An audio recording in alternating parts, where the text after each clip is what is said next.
ברוך השם משתבח שמו, הגענו כאן עוד הפעם למקום הקדוש הזה, תל אביב, ואני חושב שתל אביב יותר קדוש מירושלים. למה כולם באים מירושלים, משאירים פה את הקדושה וחוזרים לירושלים. אז יש איזו מציאות להגיד שיש כאן איזו קדושה מסוימת. איך שיהיה, הסתפקתי באיזה סוגיה אנחנו הולכים להתעסק כאן היום. אני מסתכל על פרצופים לראות מי היה בדרשות האחרונות, כדי לא לחזור על דרשות שדיברתי בעבר.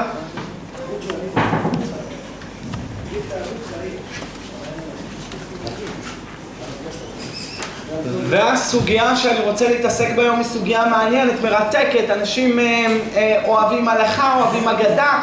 העיקר אגדות, ככה בני האדם אוהבים, בדף מ' מסכת סוטה, כך כותב בית חדש אור החיים סימן ר' צדיק. תפתחו את השאלות ותשובות של הרב עובדיה יביע עומר חלק ב' סימן י"ח, מסכת מעשרות, פרק דף י"ז או דף ל"ח, תלוי, או דף ל"א, תלוי איזה דפוס יש לכם. איך שיהיה, אנחנו מוצאים הרבה מחלוקת גדולה בין הפוסקים, האם איזה מצוות יש או איזה מצוות אין. והיום הסוגיה שאנחנו רוצים לעסוק בה היום היא סוגיה מעניינת שלא עשיתי אותה כאן, עשיתי אותה בהזדמנויות אחרות, וגם אם היה מי ששמע, הרי דברים מתחדשים כל הזמן. דף ג' עמוד א' מסכת חגיגה, אין בית מדרש ולא חידוש. והסוגיה שאנחנו כן רוצים לעסוק ביום היא בהלכות קעקועים, שכבר דיברתי בזה בעבר, אבל סוף סוף יש דברים שכל הזמן מתחדשים בבית המדרש, כמו שהזכרתי, ניחוחות חדשים, את אותה גמרא שפתחנו 1000 פעם, אנחנו פותחים בפעם ה-1001, והיא מאירה לנו באורות חדשים, ותמיד אנחנו נהנים ממנה גם לעשות חזרות וגם ללמוד. אבל רוב הציבור כאן לא שמע את השיעור, ולכן אנחנו נשמח להשתעשע בסוגיה הזאת. אז קודם כל המקורות, קצת מקורות, כמו תמיד. העניין הזה של לעשות קעקועים, מה כתוב בגמרא? מה כתוב בגמרא? דף כ"א, מסכת מכות. הגמרא אומרת שם במסכת מכות שאסור לתת כתובת קעקע בבשרכם. כתוב לא תיתנו כתובת קעקע בבשרכם אני אדוני. בשאלות ותשובות המעריץ, המעריץ היה מגדולי רבני התימנים, בשאלות ותשובות חלק ג' סימן ס"ט, כותב המעריץ שבן אדם מקעקע את הגוף שלו, את אותו קעקוע הוא מטביע גם בנפש שלו. ולכן אותו קעקוע שאנחנו מוצאים שאדם שם בגוף, זה אותו קעקוע שהוא שם גם בנפש. לכאורה אני הייתי אומר שמי שקעקע את גופו, רק את גופו הוא קעקע, הוא לא קעקע את נפשו. כשהוא יצא מהגוף הזה, כשהוא ישיל מעליו את הקליפה הזאת שנקראת גוף, אז אולי לא יראו את זה עליו, אבל לפי המעריץ כן יראו את זה עליו. ולכן ראוי מאוד לבן אדם לחזור בתשובה על כל הקעקועים שהוא עשה, כדי שגם אם הוא לא ימחוק את זה מגופו, על כל הפחות התשובה תמחוק את זה מנפשו, כדי שהוא יצא מהגוף לא יהיה מוטבע עליו אותו קעקוע, אותו הסימן שהוא שם עליו. אבל מצינו מחלוקת בין הפוסקים למה אסור לקעקע, מה האיסור בקעקוע, מה יש בזה. רש"י כותב למה כובע, ככה רש"י כותב. אז רש"י לא מזכיר את המילה כובע, נכון? בדף כ"א מסכת מכות רש"י כותב אסור לקעקע גזירת הכתוב. למה ככה? כובע, השם אמר. למה אין מערבים בדבש? כי התורה אמרה ככל שאור. התורה זה לא התשובה, זה התשובה כי התורה אמרה. אותו דבר, למה אסור לקעקע? אין בזה שום הבנה למה. למה? כי השם אמר.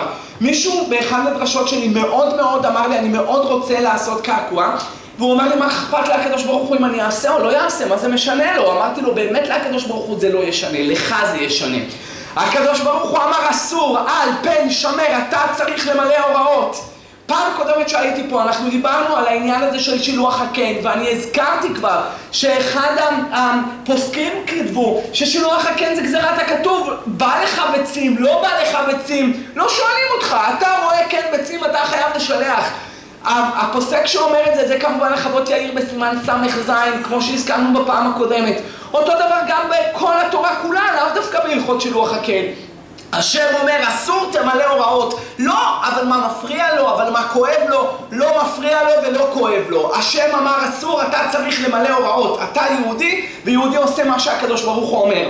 ולכן אליבא דרש"י, רש"י לא מביא שום טעם באיסור של הלכות קעקועים. רש"י כותב גזירת הכתוב. רמב"ם חולק על רש"י, ורמב"ם כותב בהלכות עבודה זרה בפרק י"ב הלכה י"א, כותב שם הרמב"ם, אומר שמה לעדיה שהאיסור הוא משום בחוקות הגויים. הגויים יימח שמם וזכר זכרם לא יישאר מהם שריד ופליט. אלא הגויים הרשעים, הם ראו אותנו, כך כותב גם השלה, פרשת קדושים, דרך חיים עוד סמכת. כותב השלה שהגויים ראו אותנו, שאנחנו חתומים לקדוש ברוך הוא בבשרנו. אנחנו אומרים את זה בברכת המזון, ועל בריתך שחתמת בבשרנו. לעצם זה שאנחנו חתומים בבשר באות ברית קודש, הגויים גם הם רצו להיות חתומים, אבל מה לעשות? מה הם יעשו? ברית זה כבר תפוס, לקחו את זה היהודים. אז מה הם עשו? אז הם כתבו עליהם כתובות קקע, אותיות, מספרים, דמויות, פרצופים, צורות, לא משנה מה. עצם זה שהוא שורט וממלא בדיו, או שם דיו ואז שורט, הרי הוא עובר איסור לאו דאורייתא. נחלקו בפוסקים, מי עובר לאיסור לאו דאורייתא? זה שעושה את הקעקוע או זה שעושים לו את הקעקוע? מי עובר על הלאו? בר? זה שעושים לו, אתה אומר? אתה אומר שתיהם? מחלוקת אחרונים. באמת להלכה היה צד לומר זה שעושים לו, אבל מרן פוסק ביורה דעה, שם אנחנו לומדים את כל הלכות קעקועים, יורה דעה בית יוסף סימן ק"פ, ששתיהם עוברים, גם זה שעושים לו וגם זה שעשו עליו. וכל כך למה? הרי כתוב לא תיתנו כתובת קעקע בבשרכם, אתם לא תיתנו על אחרים, ואתם לא תיתנו שאחרים ישימו עליכם. לא תיתנו מתפרש כאן גם בתור אתה לא תיתן על אחר, ואתה לא תיתן שאף אחד אחר יעשה עליך. ולכן שתיהם עוברים, רק זה שעושה, הרי זה לאו שיש בו מעשה, הוא גם עושה פעולה, הוא כותב. עליו שיש בו מעשה גם לוקים, אבל זה שעשו עליו הוא רק עומד סטיל. לא עושים לו כלום, הוא עומד סטיל. אם הוא עומד ככה ולא סייע, הרי זה לאו שאין בו מעשה. הוא עובר רק לאו ולא מקבל מלכות. אם הוא סייע, כגון שזה שעושה עליו אומר לו, זוז רגע ימינה, בוא תחזיק לי פה את הכוסית של הדיו, בוא תביא פה סיבוב ככה, תעשה, יהיה לי יותר קל. הרי זה גם לאו שיש בו מעשה, כי הוא עושה, הוא עוזר, הוא מסייע, גם הוא לוקה.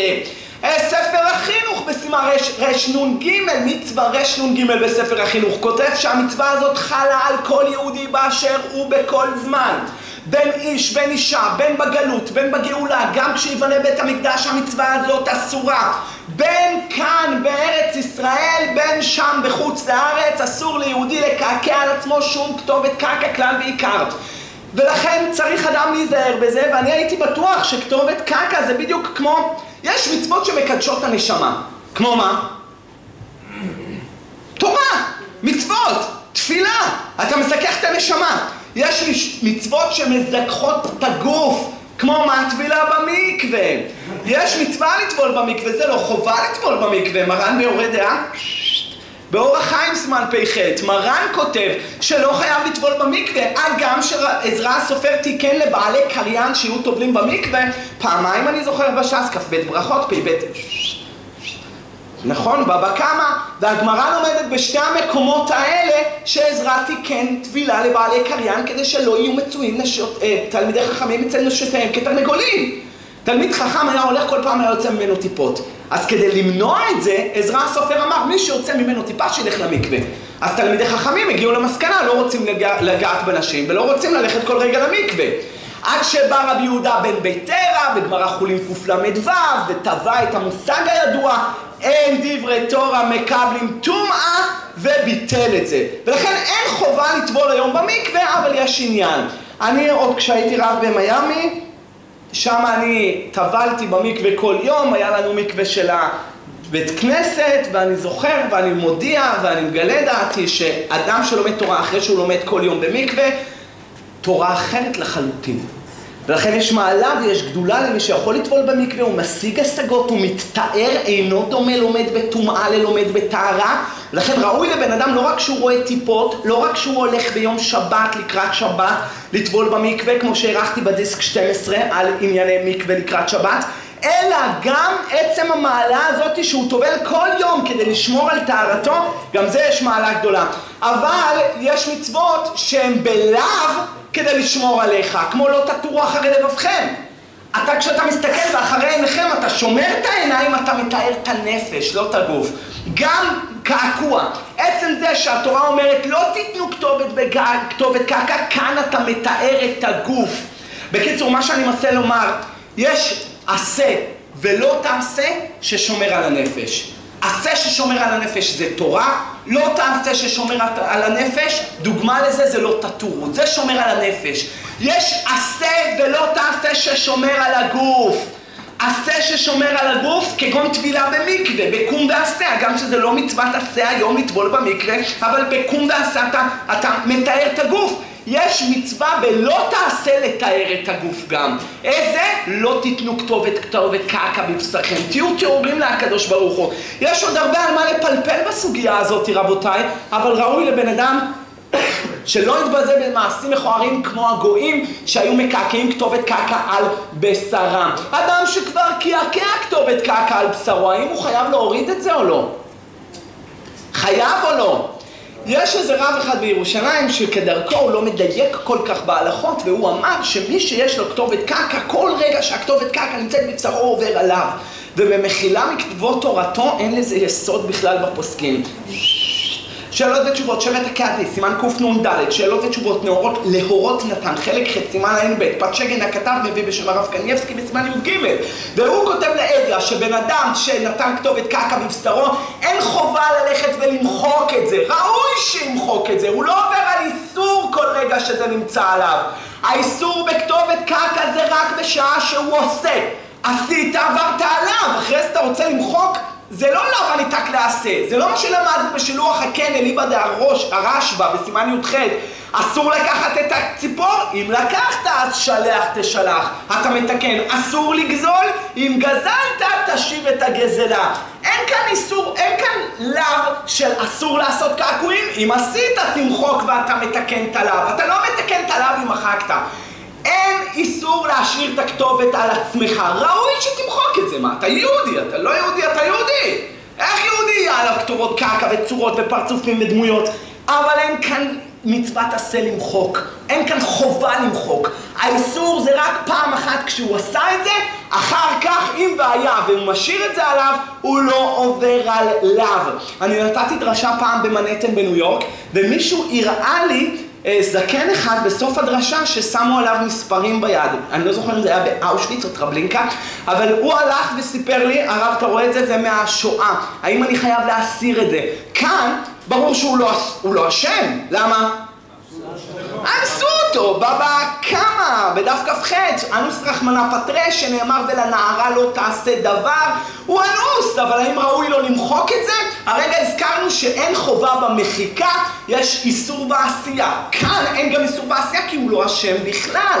ואני אמרתי אדרבה, ראוי שתשאיר את זה לזכור עברתו של עמלק, שמורה נצח שהוא שונא את ישראל. איך שיהיה רבותיי, עד כאן עשינו קצת סקירה היסטורית, אז בגמרא זה מופיע מכות כ"א, ברמב"ם זה הלכות עבודה בפרק י"א, הלכה י"ב, בשולחן ערוך בסימן ק"פ, רמב"ם כל המפרשים שם, שולחן ערוך כל המפרשים שם ביורדיה ק"פ, הזכרנו את ספר החינוך במצווה רנ"ג, עד כאן קצת סקירה היסטורית של הלאו הזה של לא תיתנו כתובת קעקע בבשרכם. פעם אחת, אני אתן לכם לשאול שאלות בסוף הדרשה כדי שנספיק את כל מה שאני תכננתי בשבילכם. פעם אחת מישהו נכנס אצלי לבית כנסת במיימי, ורוב הסיפורים שלי בדרשות זה ממיימי, ואני אגיד לכם גם למה. בגלל שבארץ אני כמעט לא מתערבב עם אנשים. אני בא, נותן דרשה, גומר את הדרשה, חוזר לבית שלי ללמוד. אין לי זמן, אין לי קהילה משלי, גם שהציעו לי כבר כמה קהילות וכוללים, והציעו לי כבר כמה מקומות. אני מתרחק, אני רוצה ללמוד תורה, אני לא אספיק ללמוד תורה אם אני אהיה עסוק בכוללים ובתי כנסיות ובקהילות. הייתי כבר בינדר דנדת, זה הרבה עבודה להיות רב של קהילה והרבה כאב ראש והרבה עובדת סוציאלית, וזה לא תמיד כל כך נחמד וכיף, שאתה צריך לפתור בעיות של אנשים ומוציאים אותך מהלימוד. אבל יהיה איך שיהיה, בגלל זה רוב הציפורים שלי זה דווקא מארצות הברית, ששם אני כן הייתי רב קהילה ולכן אני מביא ממה שהיה לי שמה. פעם הייתי במיימי ונכנס אצלי איזה בחור אחד, בחור גבוה, מלא פירסנים, כל מיני עגילים וכל מיני... מוזר קצת, די מוזר, עם ביגוד מוזר, והוא בא אליי ואומר לי, רבי, can you help me here? אתה יכול לעזור לי כאן? אמרתי לו, what you need? מה קרה? מה אתה צריך? How can I help you? איך אני יכול לעזור? אמר לי, רבי, honestly, I don't remember when is the last time that I put on myself תפילין. להיות, למען הכנות, אני לא זוכר מתי הפעם האחרונה שאני הנחתי תפילין. So if you can help me, I will be more than grateful for you. אני ברור שאני אהיה יותר אסיר תודה לך אם אתה תעזור לי. הוא היה כל כך נחמד, ובדרך כלל האמריקאים הם די מנומסים, אז הוא היה גם מאוד מנומס, גם שהוא היה נראה, ככה הוציאו אותו מאיזה סרט, ויהיה שיהיה, אמרתי לו, of course, מה, I will be more than happy to help you, it's my privilege, זה הזכות שלי. אמרתי לו, תוריד את הסליף, תוריד את השרוול, הבאתי תפילין, ואיך שבאתי לשים לו את התפילין, אני רואה שם קעקוע ענקי של אישה בלי בגדים, על היד שלו. עכשיו, לא ידעתי איך אפשר להניח תפילין על המפלצת הזאת. איך מותר להניח תפילין על הדבר הזה? קודם כל יצר רע שולט במה שנברו, דף ח' עמוד א' מסכת סוטה. אז מה, איך הוא יברך על זה? יש לי יביע עומר שאלה, שהרב עובדיה נשאל, איך רב יקדש אנשים בחתונה מעורבת? לפעמים אנשים חילונים שרחוקים מתורה ומצוות, והרב בא והכלה פרוצה. ולפעמים לא רק הכלה פרוצה, גם אמא של הכלה פרוצה. מנהג אבותינו בידינו. ולא רק אמא של הכלה, לפעמים גם הסבתא של הכלה. זה בבושקה, אחד אחרי השני, קופי פייס, קופי פייס, קופי פייס. אז איך מותר להגיד 7 ברכות מול המראות נגעים האלה? לכן הרב עובדיה כתב לאדיה שהוא יוריד את הראש לתוך הסידור ויברך את 7 ברכות מתוך הסידור. ואולי גם כאן, אישה ככה בלי בגדים על היד שלו, איך הוא יברך להניח תפילין? אז נו, אז מה הבעיה? אז שיוריד את הראש לצד השני ויברך מתוך הסידור. או שאפילו בלי סידור, העיקר שהוא לא יסתכל על זה. אבל מה יהיה? איך אפשר מותר להניח תפילין על דבר כזה? אם והיה והיינו אומרים שהקעקוע הזה היה נמצא לו על הזרוע, עוד החרשתי. כי אז יכולנו לחסות את זה באיזה תחבושת ולשים את הרצועות על התחבושת. כי קיים עלן כמו הרשב"א שמביא אותו, יביע עומר בחלק ב' אורח חיים סימן ב', שאין חציצה ברצועות. כל החציצה זה רק בקציצות, רק בבתים. אז אם זה היה עוד כאן, עוד מלא, אם אתם רואים אדם שמניח תפילין והוא מניח על השעון שלו את התפילין, הוא לא עבר שום עבירה. לא ראוי, לא נכון, לא יפה, מה הקטע, סטורי.